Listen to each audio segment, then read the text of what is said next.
Hello, good morning. सकाळी सकाळी खूप छान वातावरण झालेलं आहे. तर वातावरणाचा एन्जॉय घेऊन मी आलेली आहे किचनमध्ये आणि स्वयंपाक अगोदर करून घेतला आणि आज मला देवाऱ्याची डीप क्लिनिंग करायची आहे. आजचा वार गुरुवार आहे, तर सगळ्यांना शुभ गुरुवार. तर इकडं देव सगळे उचलून मी किचन काउंटरवर ठेवलेले आहेत आणि जीही पितळ तांब्याचे भांडे आहेत, सगळे मी काढून किचन काउंटरवर ठेवलेले आहेत.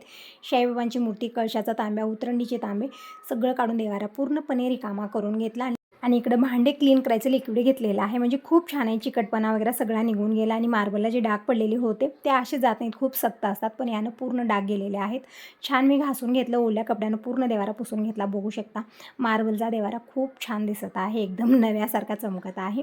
आणि आता पितळ तांब्याचे सगळे भांडे घासून घेते. त्यासाठी भैया पावडर घेतलेली आहे आणि अगोदर मी उतरणीचे तांबे, कळशाचा तांबे हे सगळं घासून घेतलं आणि मग देवांनाही भैया पावडर लावून छान घासून स्नान घालणार आहे. आणि जी ही भांडी क्लीन झालेली आहेत अगोदर कॉटनच्या कपड्यानं पुसलेलं आहे, म्हणजे पाण्याचे डाग पडू नये. साईबाबांच्या मूर्तीला अभिषेक घातलं आणि देवांनाही स्नान घालून मी देवपाट्यावर विराजमान केलं. तर हीच आहे आजची देवपूजा. व्हिडिओ आवडला तर लाईक जरूर करा.